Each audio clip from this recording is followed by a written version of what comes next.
Quel chemin prendre après un burn-out? C'est la question de Séverine. Alors, il y a plusieurs éléments et ça peut vous parler aussi, même si vous n'avez pas fait un burn-out, mais que vous avez été dans une période de brouillard, une période qu'on peut appeler aussi la nuit noire de l'âme.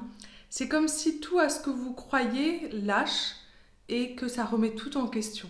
Ok, donc ça peut être aussi des épreuves, des événements extérieurs, un décès, une séparation, un déménagement. Et en fait, ça vous perturbe complètement et ça remet le système complètement down. La première étape pour moi, c'est de pouvoir prendre soin de soi. Quand on est dans une épreuve, quand on est dans le brouillard, on ne sait pas ce qui se passe. Et donc on est un peu perdu et en plus on a du mal à passer à l'action. Donc accueillez vraiment qui vous êtes et prenez soin de vous. Si vous avez besoin de dormir quelques jours, autorisez-vous à prendre soin de vous et à dormir quelques jours. Si à un moment vous avez l'élan d'aller au soleil, d'aller vous promener en nature, osez suivre cet élan-là. Ok, c'est juste vous autoriser à être dans cette phase. Vous ne savez pas combien de temps ça va être, mais de prendre maximum soin de vous, puisque ça va vous aider à vous offrir cette bienveillance-là et à revenir dans, dans cette connexion en fait à vous-même, dans cette connexion avec votre âme, et ça va lâcher ce côté de vouloir être parfait, de ne pas faire d'erreur, de suivre les règles. Ok, vous lâchez tout ça et donc c'est important d'avoir un petit moment où vous pouvez prendre soin de vous. La deuxième clé, c'est oser demander de l'aide. Parfois, l'ego, le mental, il pense que il peut faire ça tout seul et que s'il demande à une autre personne, il va être faible. Alors, ça, c'est un sacré ego. Ça peut être un bon ego archaïque, ok, de dire je suis le plus fort et je montre jamais que je suis vulnérable et que je suis sensible.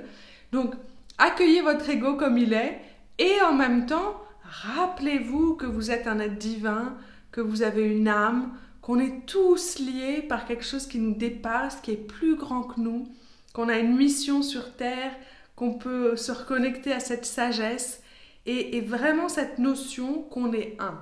Donc quand moi je demande à quelqu'un d'autre, je sens c'est comme si ça circule comme dans une sorte de matrice, de toile d'araignée, comme quand les arbres communiquent entre eux, que ce soit par la terre ou que ce soit dans l'air, il y a vraiment cette notion et cette connexion, ok, je suis un.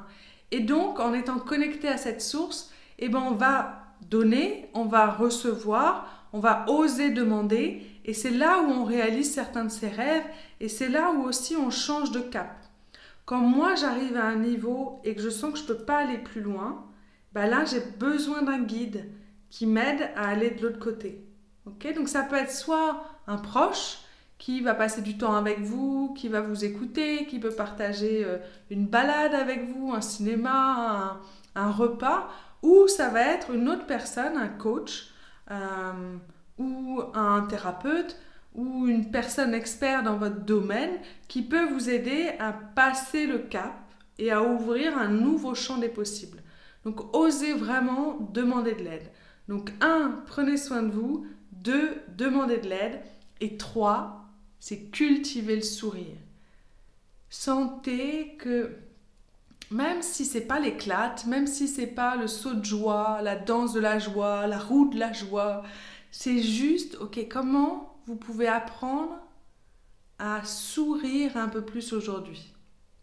Et c'est par une question simple, qu'est-ce qui me ferait plaisir de vivre aujourd'hui?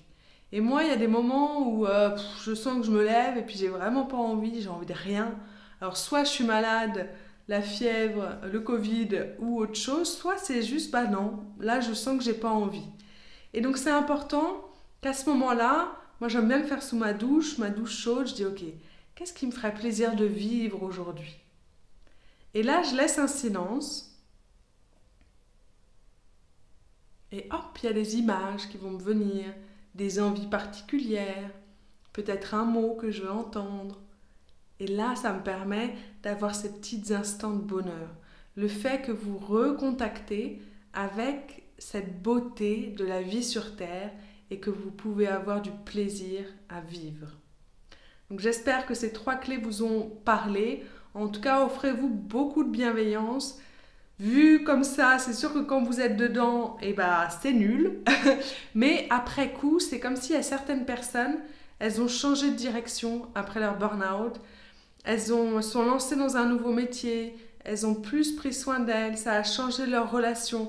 C'est comme si c'était une mini-mort qui vous réveille et qui vous dit « Ok, maintenant stop ». Comment tu peux célébrer la vie? Comment tu peux te reconnecter à toi, reconnecter à ton âme, à ton intuition et juste avoir du plaisir à vivre sur Terre. Si ça vous a plu, abonnez-vous sur ma chaîne YouTube. Ça me fera plaisir de continuer à vous donner un petit peu de sourire, à vous donner quelques clés pour vous connecter à vous. Bye bye!